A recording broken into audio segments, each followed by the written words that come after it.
शौक मतलब दो झंडों की बना लेते, लेकिन जिंदगी ला कैसे जीते ये गीत व संगीत के माध्यम से आप सब लोगों को पता चले। तावा मुलाकात आप सबको सुनेंगे आदरणीय श्री संजीवन टांडिया सपेरा बाबू के माध्यम से रखेला राख पारो दो झंडों की और छटकी यहाँ बहला धरे और बड़की धरे लौटे मर मरना हो गया यार नहीं पाचोंगो की गीत के साथ आइए मुलाकात करेंगे। भापक्ष कलाकार से निवेदन मंचस्थ होने कष्ट करें। धन्यवाद।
डीजे समीर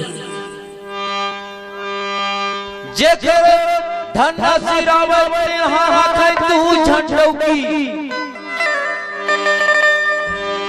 काला बाबा मोर मरना हो गए भैया अब तुम्हारा के जगह में फरे रे टूटन लौकी मैं का करो दाई हो मैं का करो सुख सुख सुख पाऊं सुख के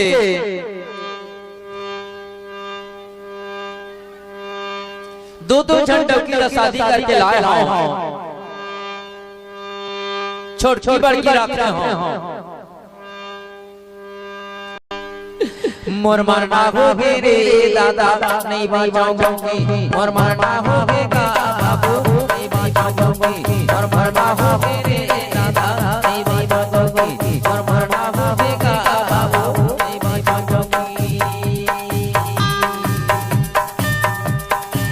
राखला रात पर दुई जाऊंगी अरे छोड़ा रो ये सब जब देखा थे तभी देखा बा काकला रात पर दुई जाऊंगी छुटकी का बहाना करते बड़ी बड़ी दरे लौकी और मर बाबू के वो आई आई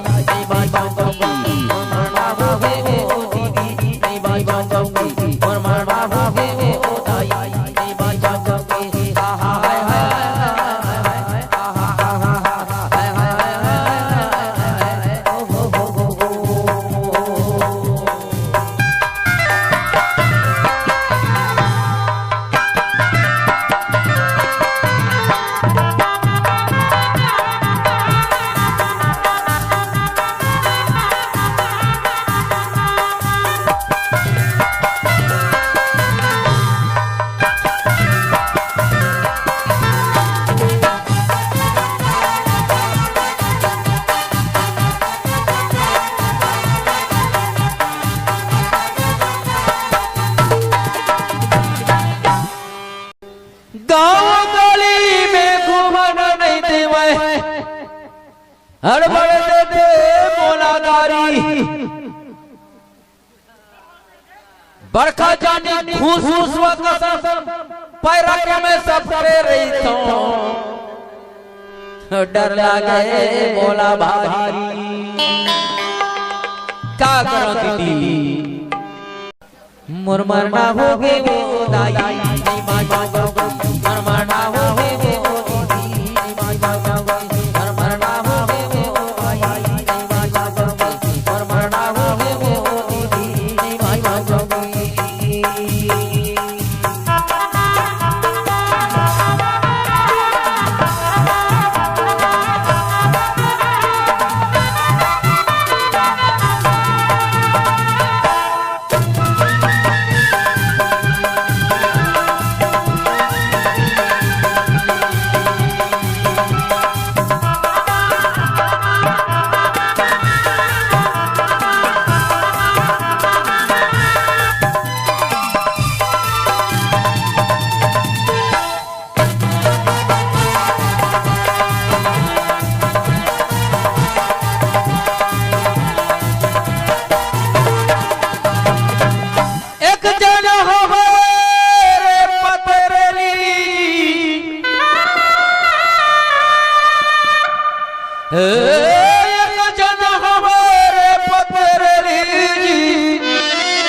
एक जन हमारे तो कन